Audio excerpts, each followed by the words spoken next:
I fled him down the nights and down the days, I fled him down the arches of the years, I fled him down the labyrinthine ways of my own mind, and in the mist of tears I hid from him, and under running laughter. Up for stayed hopes I sped and shot precipitated down titanic glooms of chasmed fears from those strong feet that followed after. But with unhurrying trays and unperturbed pace, deliberate speed, majestic instancy, they beat and a voice beat, more instant than defeat.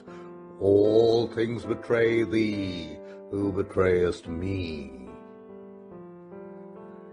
I pleaded, outlaw-wise, by many a hearted casement, curtain red, trellised with intertwining charities, for though I knew his love who followed, yet was I sore dread, lest having him I must have naught beside. But if one little casement parted wide, the gust of his approach would clash it to. Fear wist not to evade as love wist to pursue. Across the margent of the world I fled and troubled the gold gateways of the stars, smiting for shelter on their clanged bars, fretted to dulcet jars and silver and chatter, the pale quarter, the moon. I said to dawn, be sudden, to eve, be soon. With thy young sky blossoms heap me over from this tremendous lover. Float thy vague veil about me, lest he see. I tempted all his servitors, but to find my own betrayal in their constancy, in faith to him, their fickleness to me, their traitorous trueness, and their loyal deceit. To all swift things for swiftness did I sue, clung to the whistling mane of every wind, but whether they swept smoothly fleet the long savannas of the blue, or whether thunder-driven they clanged as chariot toward to heaven, plushy with flying lightnings round despair near their feet. Fear wist not to evade, as love wist to pursue. Still with unhurrying chase and unperturbed pace, deliberate speed, majestic instancy, came on the following feet, and a voice above their beat, naught shelters thee, who wilt not shelter me. I sought no more after that which I strayed in face of man or maid, but still within the little children's eyes seems something that replies, they at least are for me, surely for me. I turned to them very wistfully, but just as their young eyes grew sudden fair, with dawning answers there, their angel plucked them from me by the hair.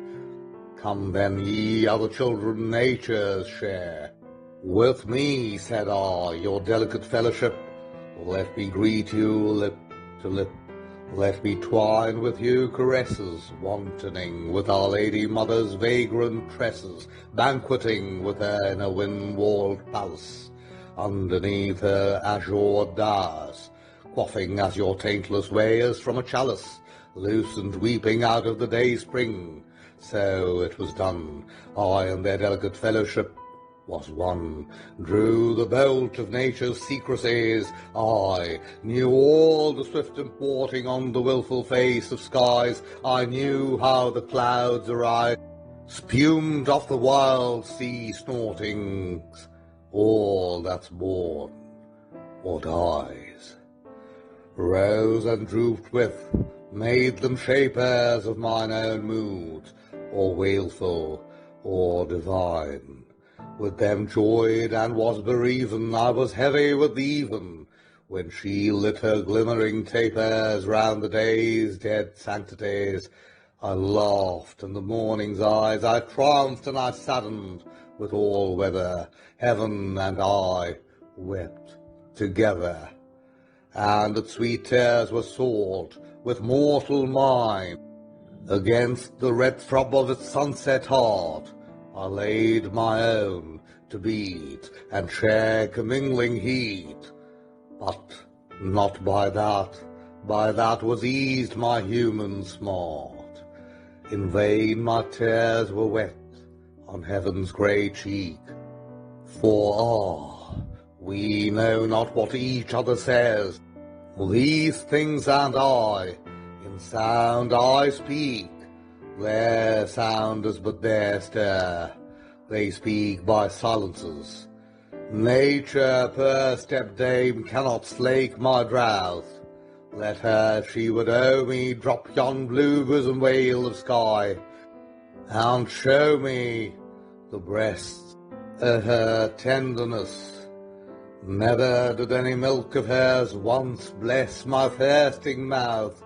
Nigh and nigh draws the chase with unperturbed pace, deliberate speed, majestic constancy, and past those noised feet a voice comes, yet more fleet.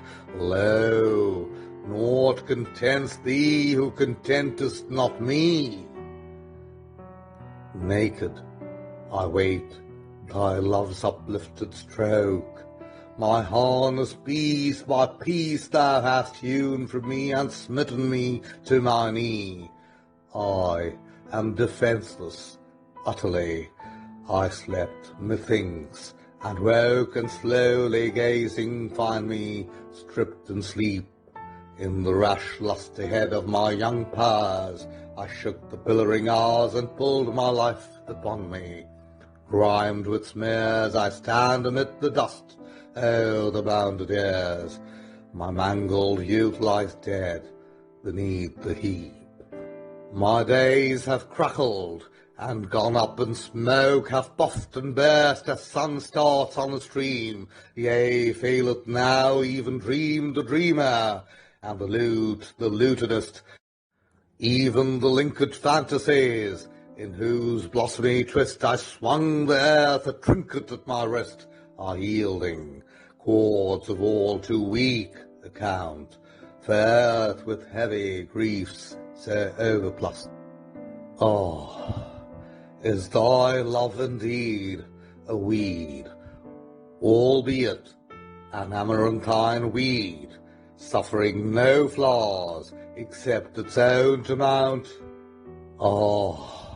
Must designer infinite, must thou char the wood ere thou canst limn with it? My freshness spent, its wavering shied the dust, and now my heart is as a broken fount, when tear dripping stagnate, spilt down ever from the dank thoughts that shiver upon the sighful branches of my mind, such as what is to be. The pulp so bitter, how shall taste the rind? I dimly guess what time and mists confounds, yet ever and anon a trumpet sounds from the hid battlements of eternity. Those shaken mists of space unsettle then. Round the half glimpsed turret slowly wash again, but not ere him who summoneth I first have seen, enwound with glooming robes purpureal, cypress-crowned. His name I know, and what his trumpet saith, whether man's heart or life it be which yields thee harvest. Must thy harvest fields be dunged with rotten death? Now that long pursuit comes on hand the brood, that voices round me like a bursting sea, and is thy earth so marred, shattered and shard on shard? Lo, all things fly thee, for thou fliest me. Strange, piteous, futile thing, wherefore should any set thee love apart? Seeing none but I makes much of naught, he said, and human love needs human, meriting. How hast thou merited of all man's clotted clay the dingiest clot? Alack, thou knowest not how little worthy of any love thou art. Whom wilt thou find to love ignoble thee, save me, save only me? All which I took from thee I did but take, not for thy harms, but just that thou mightest seek it in my arms. All which thy child's mistake fancies as lost, I have stored for thee at home. Rise, clasp my hand, and come. Halts by me that footfall. Is my gloom after all shade of his hand outstretched caressingly? Ah, fondest, blindest, weakest, I am he whom thou seekest. Thou dravest love from thee, who dravest me.